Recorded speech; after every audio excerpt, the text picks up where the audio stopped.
Okay. Okay, welcome everybody. Thank you so much for joining us on our next artist interview with Susan Murphy. I've known her for almost 10-ish years, I think it's now, but known of her for more than 10.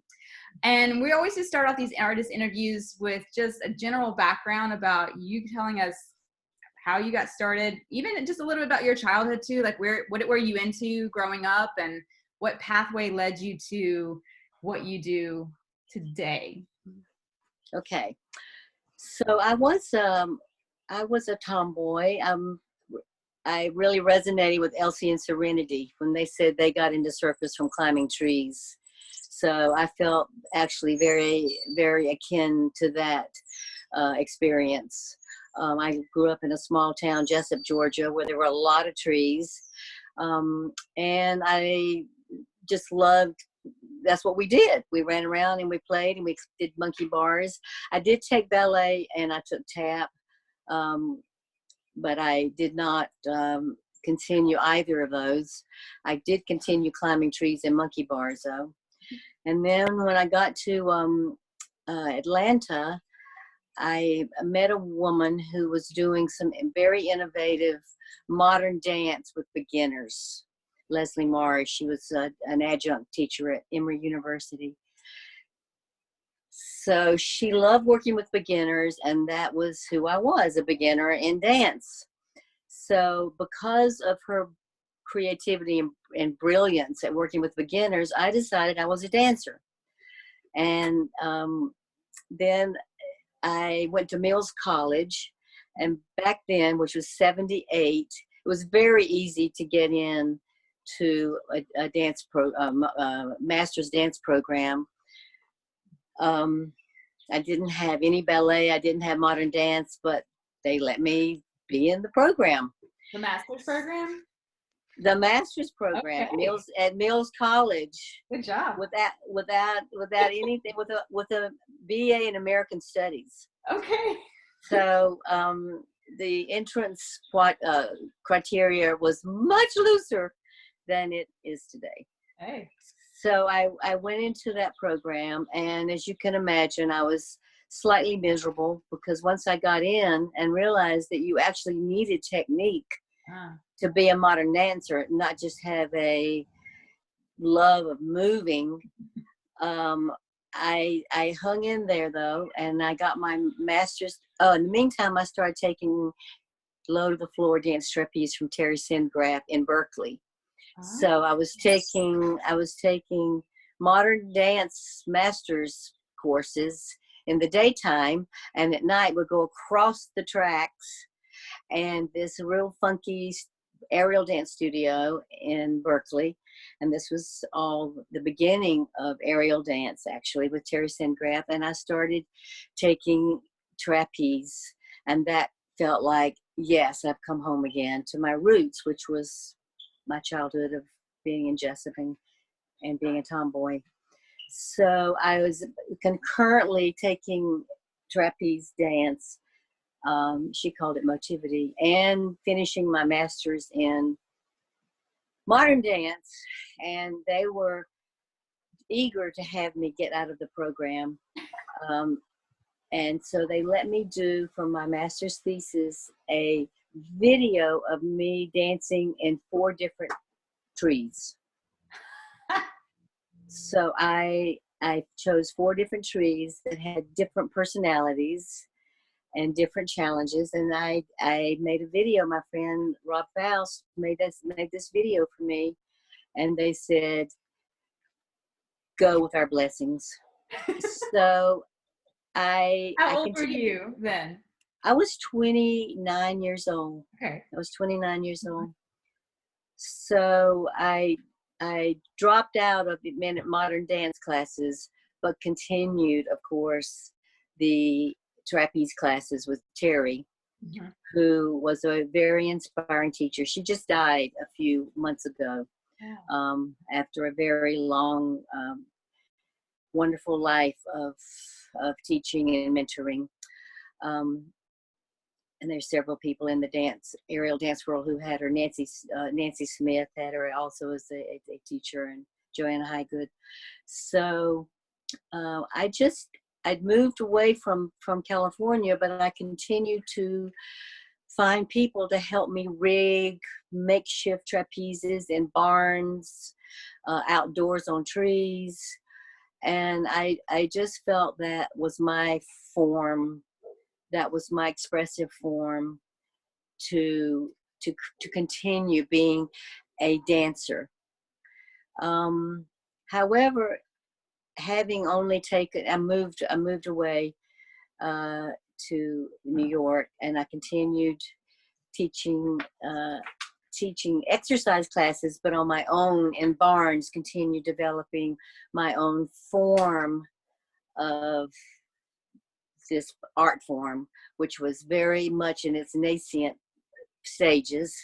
Very few people were doing it at that point, and I think there were very few studios, very few people that were pursuing aerial dance at that point. Moved back to California when I married my husband, Don Carson, and I'm going to back up, Susan. Why'd you go to New York? Don and I want to really telescope this history because I'm 72, and unlike younger people, I really want to telescope my history to the most salient components of it. What? That's good. Do what you like. I was just curious how you would live in New York for a little bit. I moved to New York. I met Don. Mm-hmm. I moved to New York from California. I met Don. I had a loft, and I started teaching trapeze on the loft in my loft.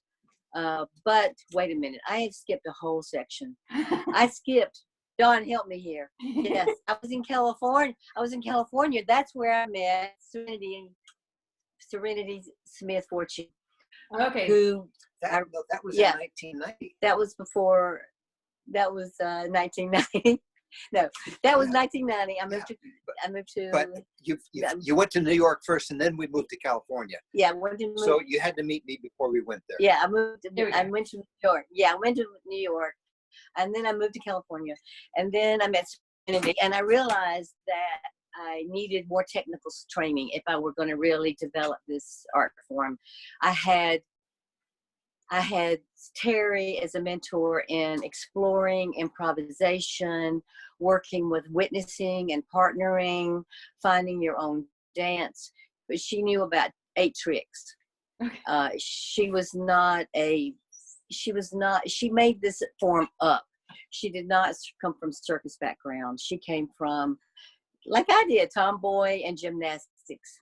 So when I moved to California with Don, we got married, we moved to California. I met Serenity, and I knew I needed more training. And Serenity was teaching at the San Francisco School of Circus Arts at that time. And so I started taking trapeze classes on the circus trapeze with Serenity. And that was a life changer, because I realized that this, not only was this an expressive form personally and through improvisation and through dreams and through journaling, but also had a vocabulary. And this was kind of a real wake up for me, that I could start creating dances that had more substance by having more technique.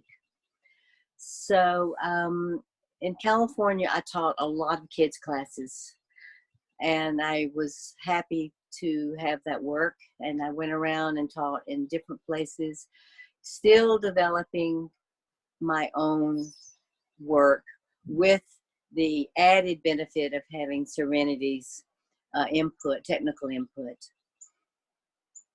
So there was a little community center in Bolinas, California. I started putting on shows with my own performing. Dawn was my partner then. I had no other people. Then I met a woman who I taught trapeze to, and that I created more and more community just by exploring and teaching and Then what did I do? Actually, I left out one whole big part. See, this is what happens. When in New York, before we moved to California, I went to the Laban Institute. Hi, Ellen Goldman.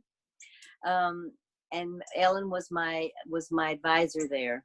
Oh. And then I realized, and we've been friends since then.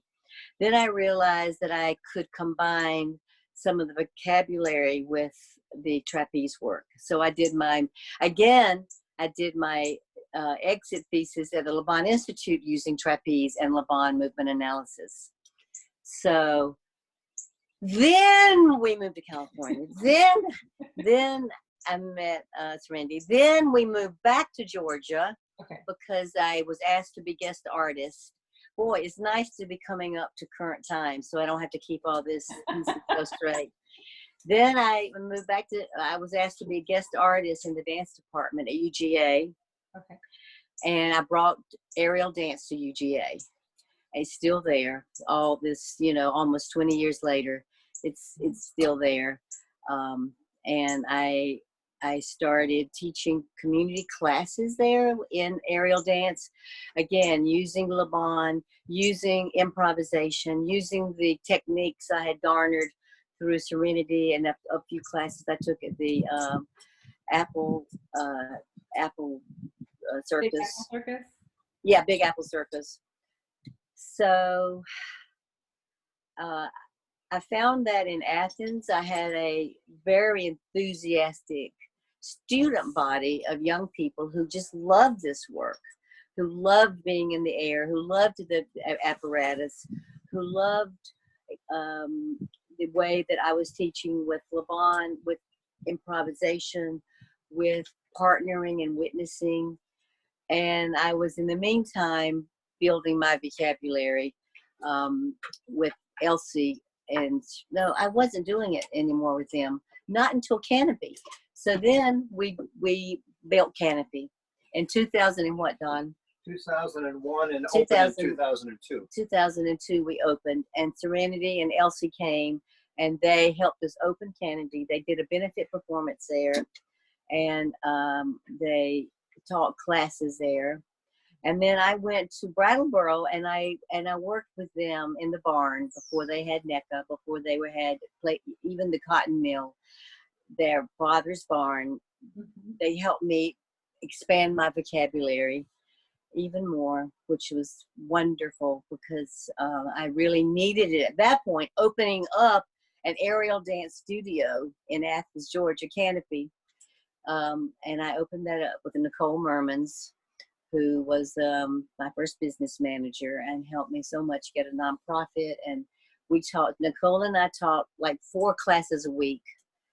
And it was very, and then I had my repertory class of students that I had taught at UGA came with me to Canopy and were very faithful and loyal and wanted to continue. So we formed a little repertory company of very basic, beautiful, simple trapeze group work. And then Elsie and Serenity brought in the fabric skill. And then Canopy just started growing. Low battery. Okay, we'll keep going. Well, we can, oh no. Okay.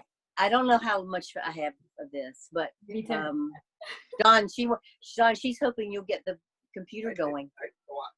We could start it up again. We can start it up again. Go ahead and give it a shot. I tried to get one online, but I couldn't. Yeah, just join. See if you can join that group again.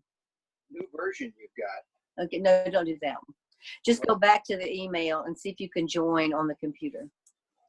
Okay, so should we get to more interesting things in my history now? Yeah, go for it. Yeah. So I love teaching at Canopy. Now it is flourishing. Megan was a business manager there and a student there. I don't know who else is on. Probably other people I don't know about. Rebecca is a new student. Megan Cato is on. Sorry, Megan. Oh, nice. I didn't realize that, Megan. I know Megan. Yeah, Megan was a beautiful dancer in the repertory company, and then she moved to Boulder, and I've reconnected with her at Aerial Dance Festival. So the community has both expanded, and also Canopy has stayed very true to its beginning vision of being a community arts organization. I don't know. We're just gonna go there, Okay. and Dawn's gonna try to get back on with the computer. So I finally realized I wanted to move to the coast and do a smaller studio here with Dawn to have more time to do retreats, to have people come here and perform.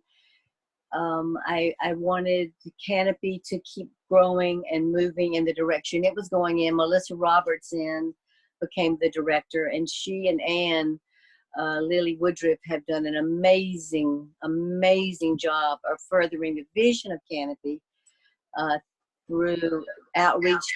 This is ready to go. If you want to turn that off, this is ready to go. It's ready to go? Yeah. Okay, we're going to try this. Okay. I need to start your video. Can you hear me? Can you hear me? Yeah. There's Dawn. It's Okay, I can hear you. yes, but But start the video on the computer one. wait. Can you plug this in? This is so it doesn't fall off. Just And then we got you on there, Dawn, not me. sit that down. No, now I see Ellen, I see Rebecca, I see you, but I don't see me. That's the bottom left. Start. Yeah, I got that. Okay, now you see me? Now do you see me? Yep. I'm gonna pin you to the top. Okay. All right. Is that going to work? Yes. All right, I can barely hear you, but let's keep going. I see you. We see All right. you, hear you. That's good. You can plug in. Yeah, but I can't. You can I plug can in plug that. in my earphones. Okay. Plug him in. Go ahead.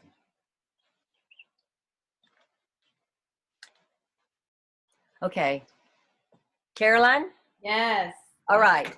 We're on the computer and I'm hearing you. All good. All right, now I don't have to rush so much.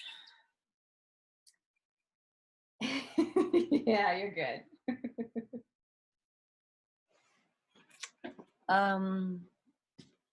So you can see I'm at the marsh here.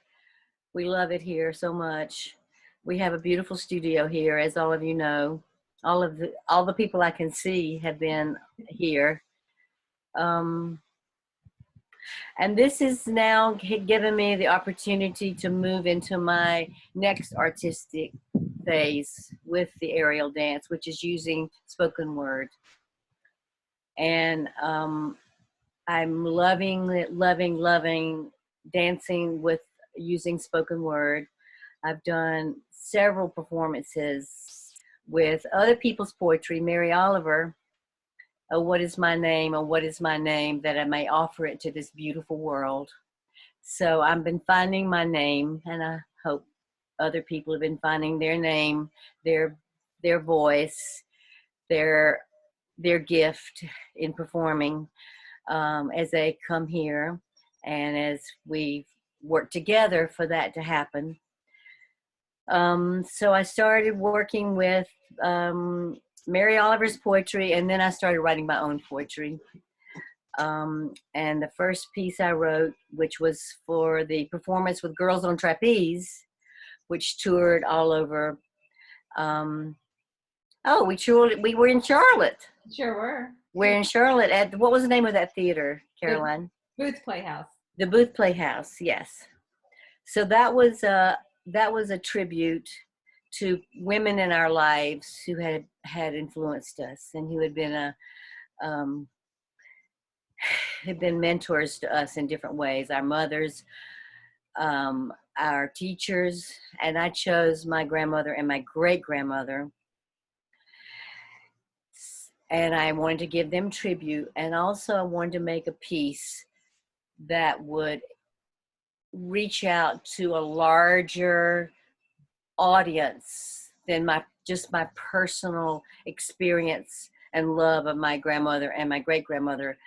I wanted to bring in the larger world, and I want to recite a little bit of that piece to show you what I mean. I dance for the pain of their unlived dreams. I dance for the possibility that my spirit can be channeled, that their spirit can move through me. I dance for all their genes humming in my body. I dance for the possibility of their moving with me. I dance, yes, I dance for their dream of a better world, a world where the walls between us can start tumbling down. I dance for the possibility that our hearts can open to kindness, love, compassion, and humanity. I dance for you. I dance for me.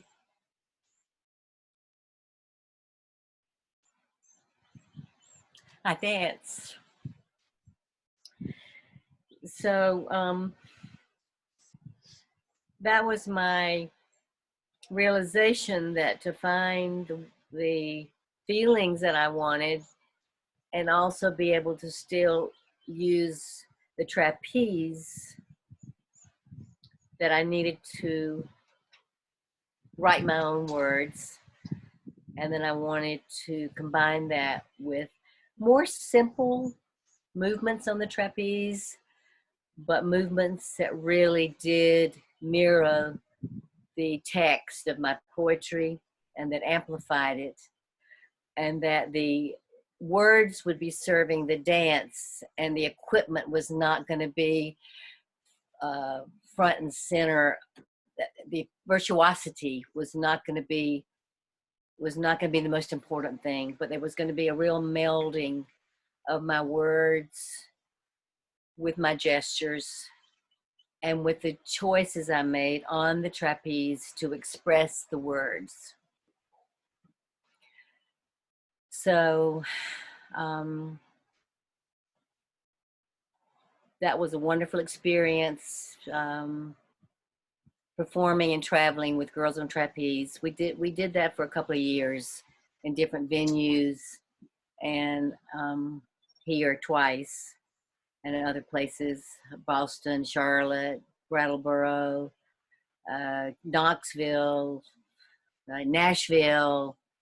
So then we all went in different directions. People started having babies. People went in different directions. But I loved the idea of ensemble work. So I started working with Andrea Burkholder on a piece that we would do together, and using words and using our connection with each other. I realized I did not want to do solos anymore if I could help it. I wanted to work in ensemble, whether it be duet or whether it be a larger group. So Andrea and I, she lives in Milwaukee, bless her heart. She had to come here. She did come here. We did retreats together, and we started building a body of work together, but realized that we could not, living so far away and not having enough focused time, intense time together, we couldn't do a whole show ourselves. So then I asked Megan Gendell and Elle Feldman if they would join in with us and do a show, and they both said yes. And they are wonderful artists and wonderful spirits, and I adore them. And Andrea didn't know them, but she trusted me. So we all came here, convened here at the Marsh Studio, not having worked together, and bringing our separate pieces, and we mailed them within a few days into a performance called "The Subject Tonight is Love," from a Hafiz poem. So we decided we wanted to do a show about love because of the times we're in. And we all feel very much committed to making pieces that show our concern beyond our own artistry, how we can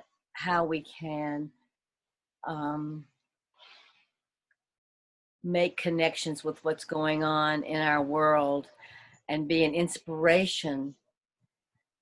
And that's something I've come to feel more and more passionate about. Yes, go down into the dark places, go down into the depths. It's okay. We're there now. We are there now. And how do we come out of that? How can art inspire us to know that we can come out of this, that beauty and art and connection and meaning and personal meaning and sharing that is so important. And so transformation of whatever we're going through became really important to me and to us as a group.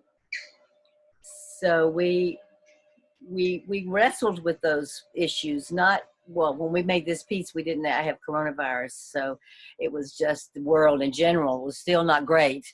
Even before coronavirus was not in great shape. So we wanted to show how important it is to love ourselves, to love our partner, to love our friends, community and world, and life force energy moving through with and for us. So we did that show last summer, and now we're going to do it again this summer, and hopefully build on it even. And my piece in this show was about my realizing my coming to terms with the fact that I am 72 and in my third trimester, and grappling with what happens when I say goodbye to this world. Will I dissolve into nothing, or will I join with everything? And kind of those deep philosophical spiritual questions that are appropriate when you're in your third trimester. So I love that piece as well as the one about my grandmother and great-grandmother. It's a whole different thing. It's about being in this body, though, being in this body, as well as knowing there is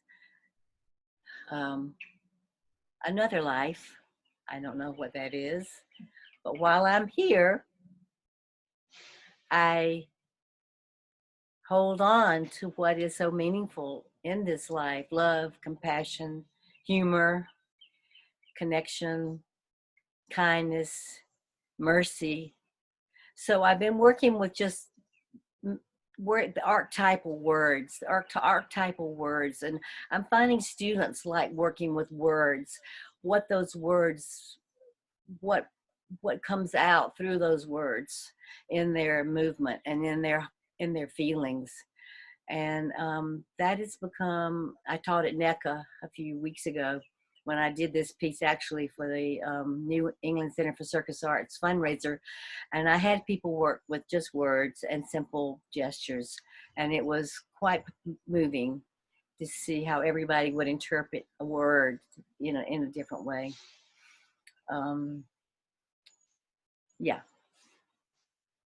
Awesome. What's your next question? Fabulous, and perfect timing, actually.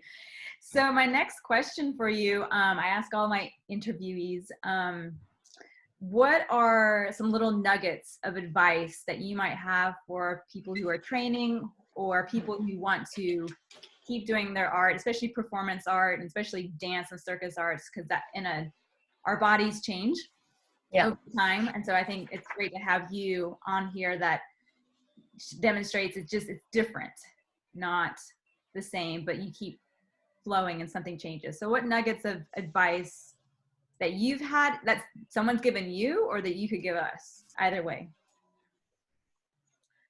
I'm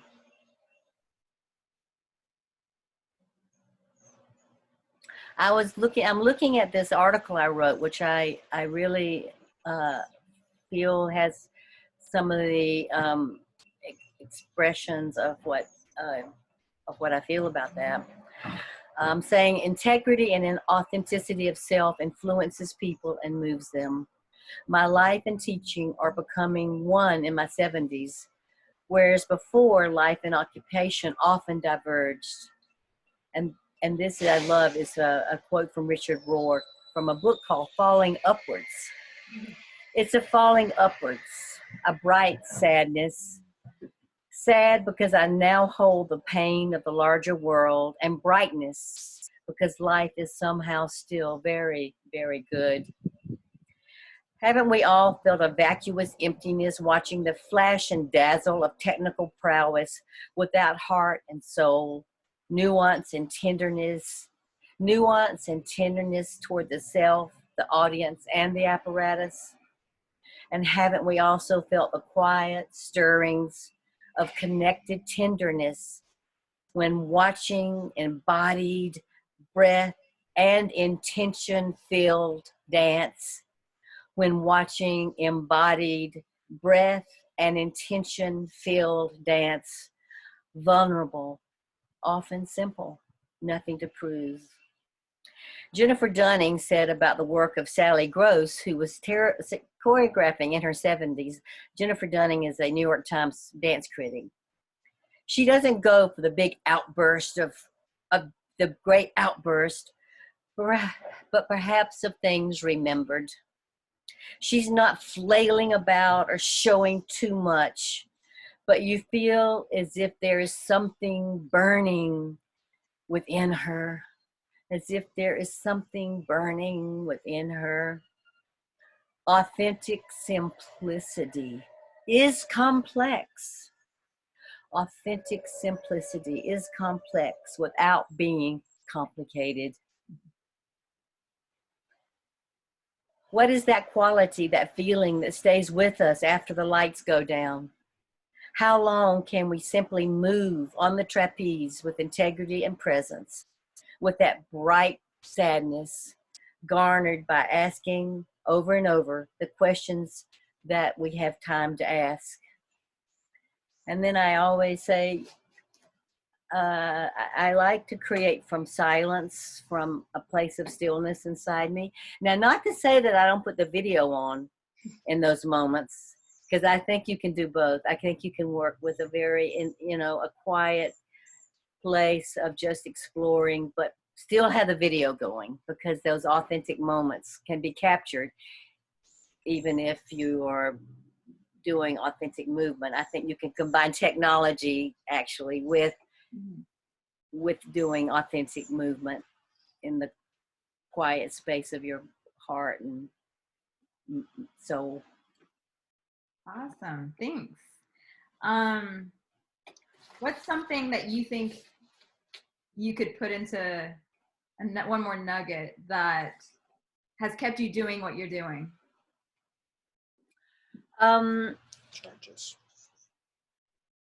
Well, I feel like that a lot of people feel this way, that the aerial apparatus is like partnering with something, so that even if you're even if I'm by myself, there is such comfort for me into going into a studio and having my dance trapeze, my faithful, beloved, time-worn, heart-opening apparatus available to me, that I can be there with it, with the comfort of the old familiar and with the challenge often of trying new things.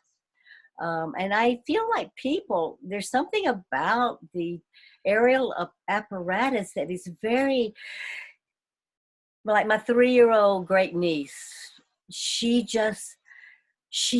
I realize that she has that primordial thrill of being on a moving apparatus, swinging and hanging and reaching and pulling. There's something very primordial and deep about working with aerial apparatus that goes back. And that I think draws people in and makes them want to express themselves with this partner.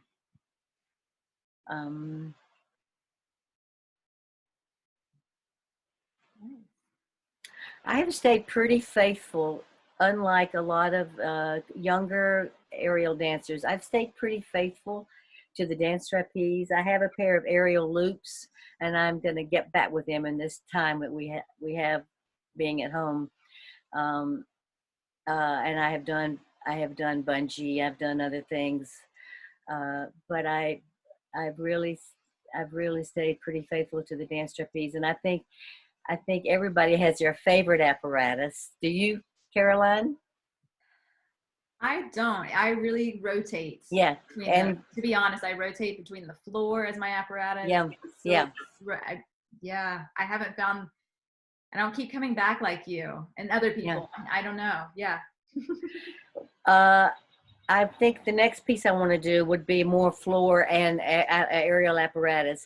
I've asked April Skelton, who helped me, who did choreograph with me my last piece, and it was wonderful working with her, working with another person instead of by myself. So I've asked her if she will do another piece with me using the low to the floor trapeze and the floor more.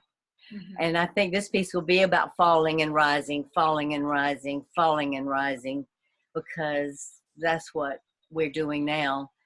And that's what I feel like I've been doing for a while now, trying to find where I am with my art, falling and rising. And the trapeze can be a strong metaphor for that. Mm-hmm. Agreed. I'm gonna open up the conversation to anybody who's viewing. You can either unmute yourself and ask Susan a question, or type it in the chat, however you see fit that you'd like to express.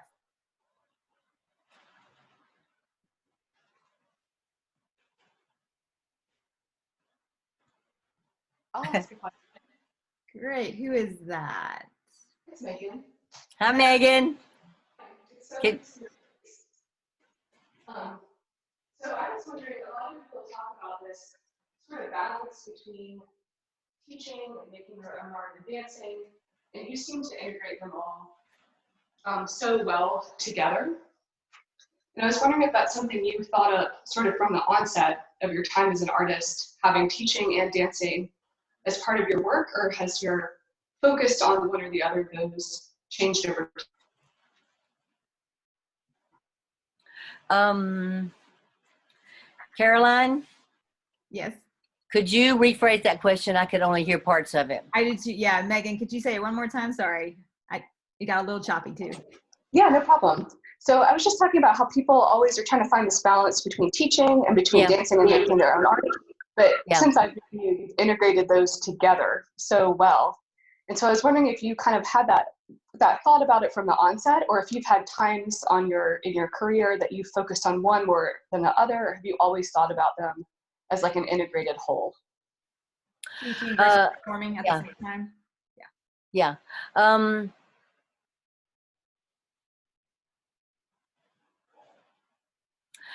I feel like I have mostly felt them as an integrated whole, that one feeds the other, that teaching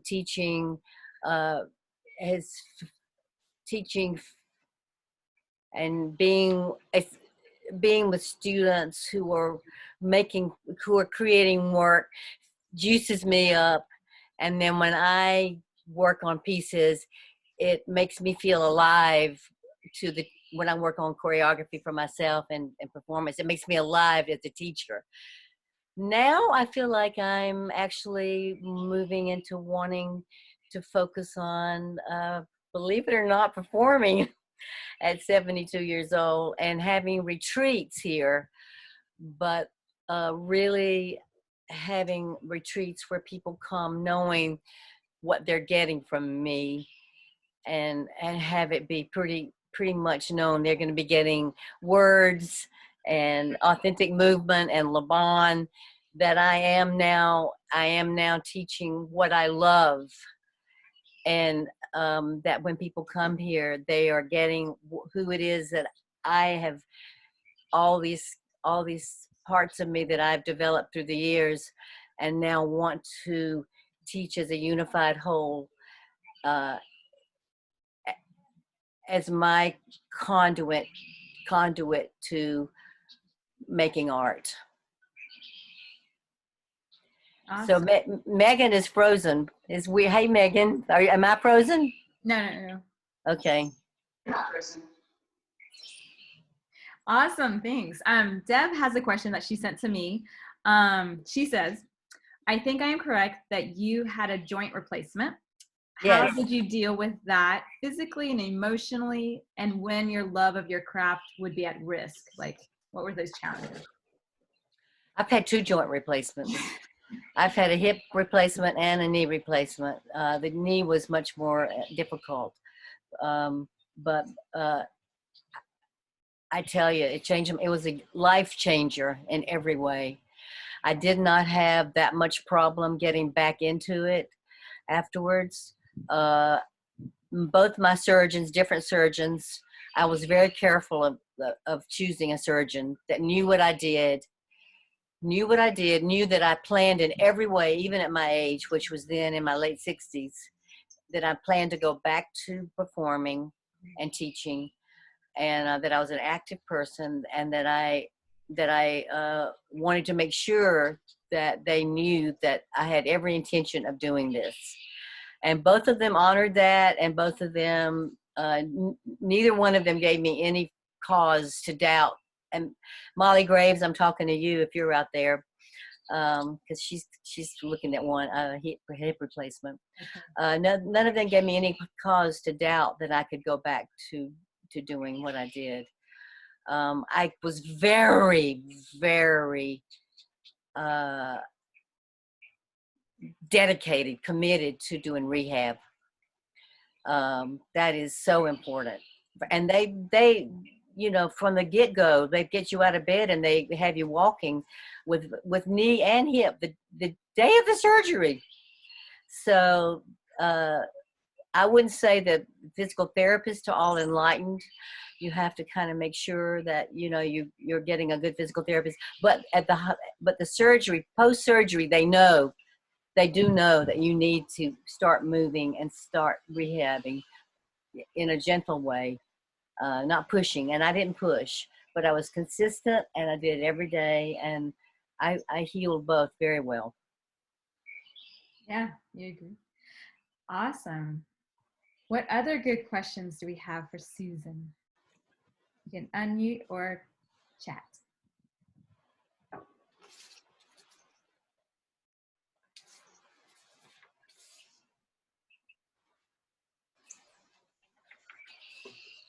Hi, I guess, can y'all hear me? This is Susan, another Susan.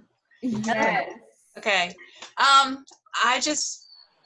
I didn't discover the aerial arts until I was 48 years old.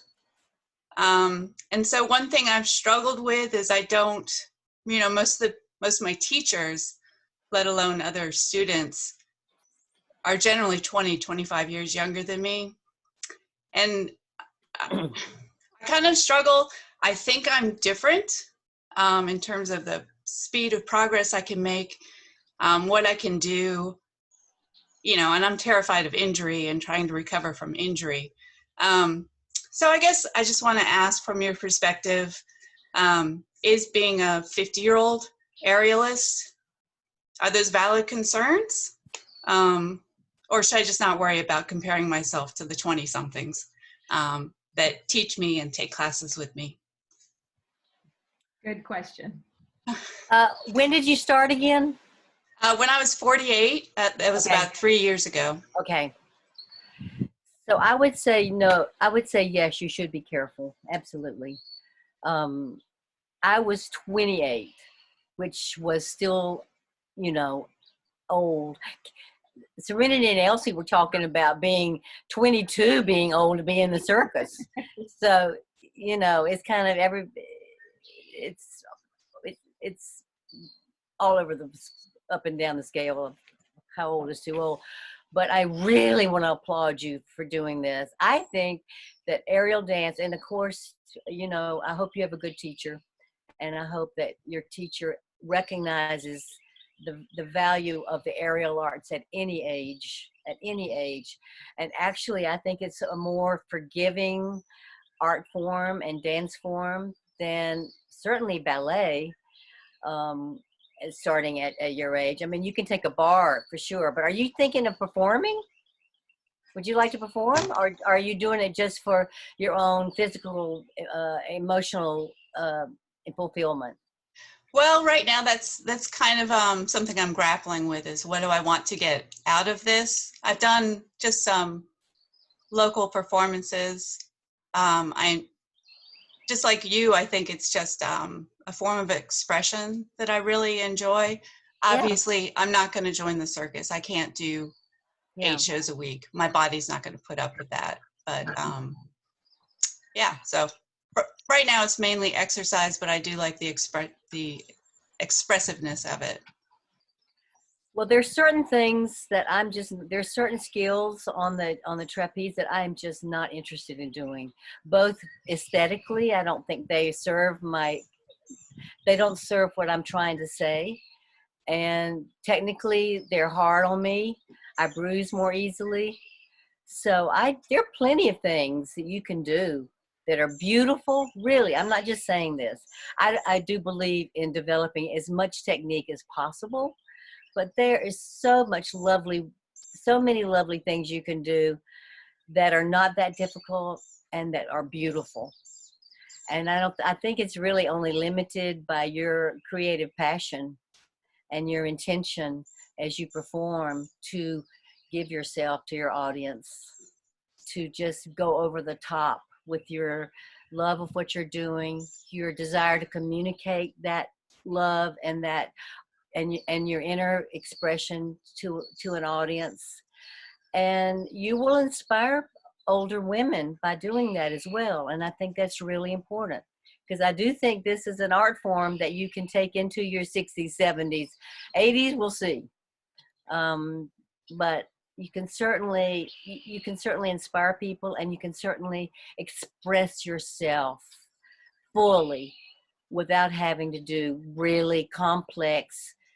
And of course, now I have a dance trapeze that my husband Don Carson makes, which are very forgiving on the body. I don't know what kind of trapeze you work with, but they have very soft cotton ropes, carbon fiber bars, very cushy elbows. So equipment is important too. Having the right equipment and the right apparatus. Like a lot of people when they're older just feel like the lira say it's just too hard. It's just hard on the body. So definitely, I think if you haven't tried a dance trapeze made by Don Carson at dancetrapeze.com, then you might want to try a piece of an apparatus that's as gentle as it could be on the body. Awesome. All right, thank you. Thanks, Susan G. That's a great question. We have time. Did I answer that question, Susan? You absolutely did. Yes. Yes. Okay. And it's so nice to hear the perspective of somebody who's got a few years on me instead of the other way around. Do you like to use your voice? My voice? Yeah. I mean, would you ever want to do a piece where you were talking and being on the apparatus, or is that something that's just not you? I'm just saying also, maybe you're kind of a humorous person. Maybe, find something that's your niche that is part of who you are, that you can also partner with you, as well as partnering with your trapeze, that you can partner an aspect of yourself or express an aspect of yourself on the do you work on the trapeze or the silks or what? Oh, I'm pretty much all trapeze now. Okay. I love it. All right. Yeah. Good. All right. So you find a part of yourself that also you can bring to your work. Okay. Thanks. And yeah, Susan, if you watch Elsie and Serenity's the end, well, watch their entire video, but the end, one of my dancers who's older as well, Javier, he asked kind of a similar question last week, and it was fascinating that you brought it up too, because he also is struggling, and I am too. I'm just turned 40, and I have younger dancers in my company, and you start, it's hard not to compare, and that was a question that they answered also in a different light too. That was very eye-opening, and you really should try not to compare, and find how you can be, like Susan says, super authentic, and what makes you special, and shine that out as much as possible. And that's what Susan Murphy here does so well, and brings people to tears when you watch her perform in a great way. So yeah, I encourage you to watch the end of that one, because there's another take on it too. It's similar. But we have time for like one more question before we go. If anybody has it, you can open your mic or type. I have a question. Go ahead, Rebecca. I thought you did. Hi, Rebecca. Hey. Okay, so my question is, as I'm thinking about just performing or a piece for with an audience, do you have the intention of sharing something very internal and intimate, or do you have the intention of transforming the audience? Are you more focused in one direction toward the audience, or inwardly, or is it both when you're performing? Does that make sense? Yeah.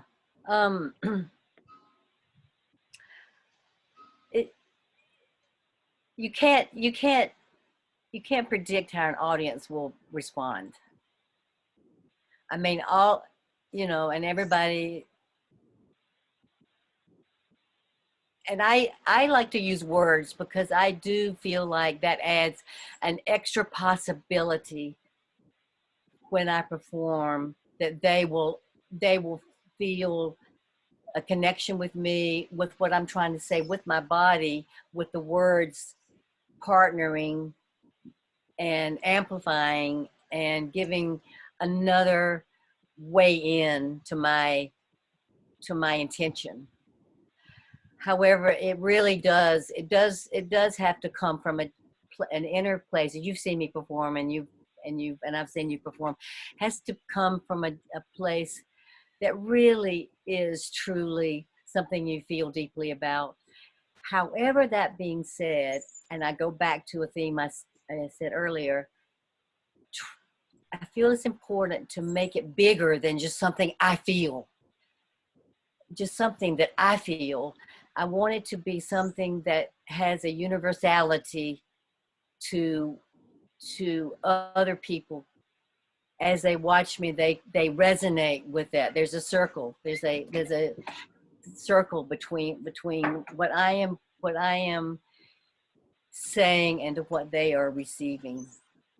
And I feel like I do that with words. I'll just read you.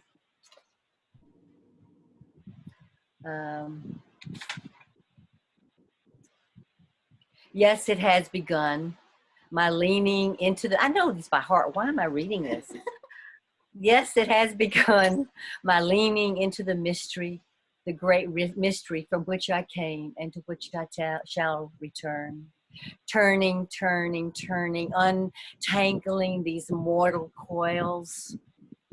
In the quiet, I hear the distant singing. In the quiet, I hear the distant singing. Then I practice letting go. And then we all have things we want to let go of in our life, even if you're not 72. I practice letting go of things, ambition, angst, beauty, vanity, finding what remains. And then I go into things. And then I think people know, yes, I'm young, but I want to let go of things. I want to remember how other things mean so much to me in this life now. So I find that my personal message, I want to give it all the weight I can to be communicated in whatever way that person can receive it. And being in my breath, taking time in Laban, my shape flow, being in my breath, being in my careful attention to my energetic effort when I make gestures is very important. Thank you, Susan. Thanks, Rebecca. Thank you, Bill, for this last comment. We can't control what happens around us, but we can control our reaction to what is happening around us. And that just, yeah, thank you, Bill. Love that you're on this call. Love that everybody's on this Zoom meeting today. And continue to stay safe. Susan, thank you so much for joining us. I'm glad we got this worked out. That was great. Thank you. Thank you. Now what do I do? Well, I would just, yes, everybody, thank you, Susan, so much. Clap or wiggle jazz hands, however you want to show your appreciation. And I will post this in a moment on YouTube, our YouTube channel, so you can share it with other folks. Feel free to reach out to Susan if you have other questions, and watch all our videos. And there's some more artists and dance artists coming up soon for April and probably May. But thank you, Susan. You're welcome. Stay safe. Be kind to one another. Love you. Thank you all. Yeah. Thank you. Yes. Bye. Bye.